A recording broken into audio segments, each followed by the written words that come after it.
just like with a lot of different fields, every field has technology has become so much more integrated into every field. Even every doctor now, every physician needs to understand how technology plays a role today than it did before. Even surgeons probably leverage it so much more. So that's really great Yes. that you could do that. And then how did once you got into this particular field with medical imaging, how did it intersect with data, cloud, and now AI? No, I think, this industry, traditionally, healthcare industry is slow for adoption of technology, right? I mean, typically the disruption happens in finance and other sectors and so on. But with data and AI, I think healthcare is poised to have so much improvements. I mean, I won't use the word disruption because that's not a word we like to use. We want the doctors to give the best treatment and patients to get the best outcomes. But just imagine, right? A patient walks into a clinic with certain ailment, right? And there are so many things that a physician has to consider. They have to look at the patient's past history, what the patient has, the patient's genotype, what is the genetic makeup of the patient. And that comes from, being of a particular ethnicity, having certain conditions and so on. The patient's phenotype, things that are really presented by the patient, right? Mean what environment they come from. Then social determinants of health, where do they stay? What access to healthcare do they have? Are they staying in an area where there's quick access to healthy food supply, access to exercise, access to open spaces? And then, of course, then there are other things.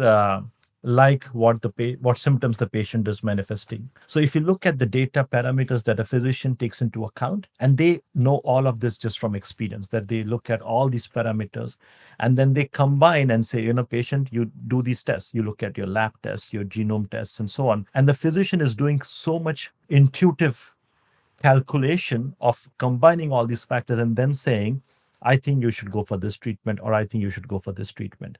Now, imagine what AI can do with all this. So, if you have an intelligent AI models that can take into account patient's history, genotype, phenotype, lab results, testing, social determinants of health, where do they stay, what access to healthcare they have, and now in the US, especially also what insurance they have. Are they on Medicare?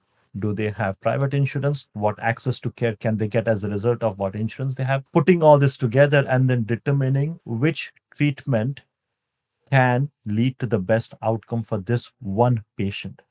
That's the power AI and combining this data can give to the physician as a recommendation. And I think that's immense power that is at the disposal of the physicians today, which previously was completely manual. So I think there's so much possibilities that we are starting to unlock in healthcare, and I think the potential is just tremendously in front of us. You're so right. Like there's physicians can do so much, but now there's so much more Yeah, data today than there was yeah, before. yeah. And something that you have mentioned is that you really like looking into the patterns within the data itself, right? Like all the hidden Right, patterns. right, And your right, job right. is to harness that. So tell us more about that and how you're doing that and what's an example of that. Right. So I'll give you maybe a couple examples. Right. I think AI can really help with these patterns. Right. I mean, previously, and I'll give you a couple of examples. Right. If you are a physician, let's say who's in the Bay Area, in San Francisco Bay Area, and you've historically been treating patients of a certain demographic, and now,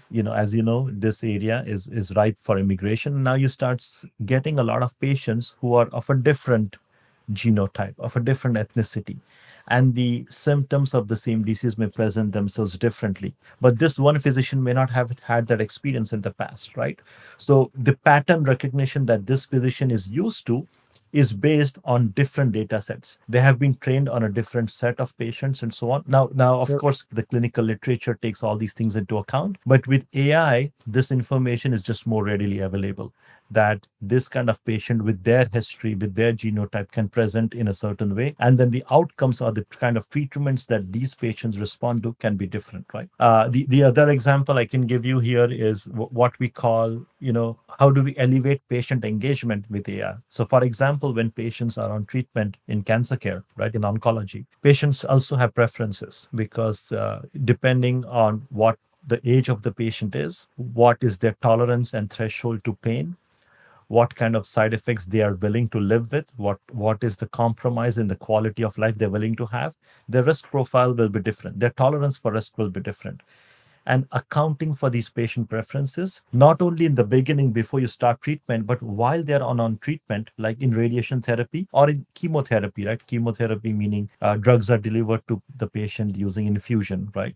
Between two sessions of treatment, the patient is at home and the patient really doesn't have any contact with the care team unless they call and tell the doctor's office saying I'm not feeling well or I'm having this side effect, right? Now with patient engagement they can real time report what the symptoms are of the side effects, and the care team can sort of look at them in the patient's chart.